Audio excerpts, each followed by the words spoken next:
এই প্রথমবার দেখতে আসলাম রানাঘাটের বিবেক উৎসব। এখানে নামি দামি শিল্পীদের সমন্বয়ে একটা বিশাল অনুষ্ঠানের আয়োজন করা হয়েছে। খুব সুন্দর দেখি দেখাই তোমাদের।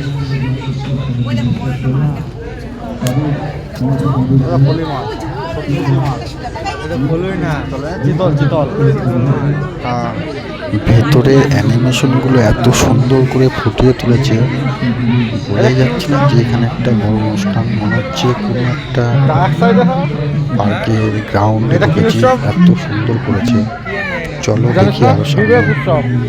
রানাঘাটের বিবেক উৎসব।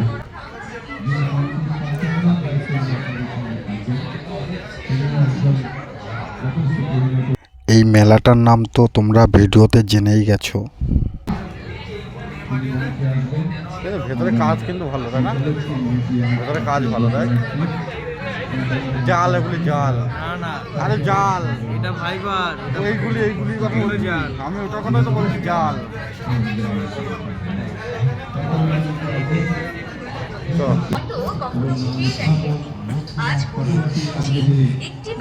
যা খাবার এখান থেকে খেয়ে যাবি।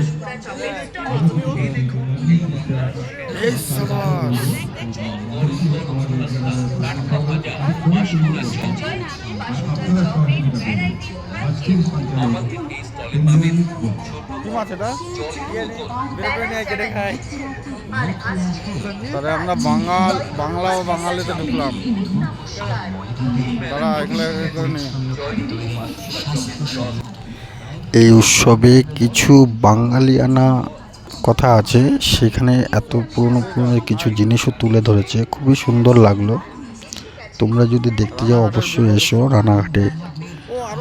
আমি তো আমার রানাঘাটে বাড়ি না, তবু আমি দেখতে গেছি।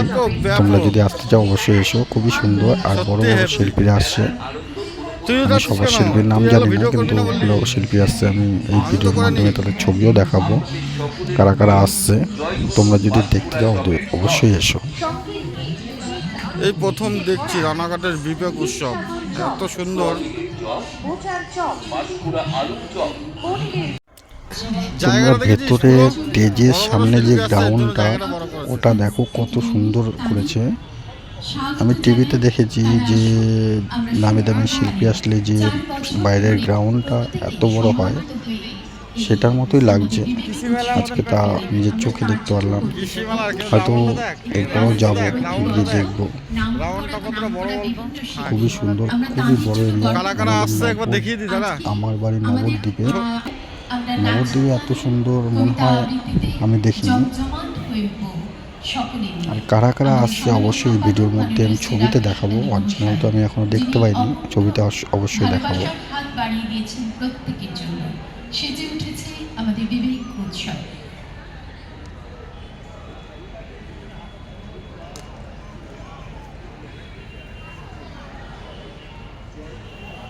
আমাদের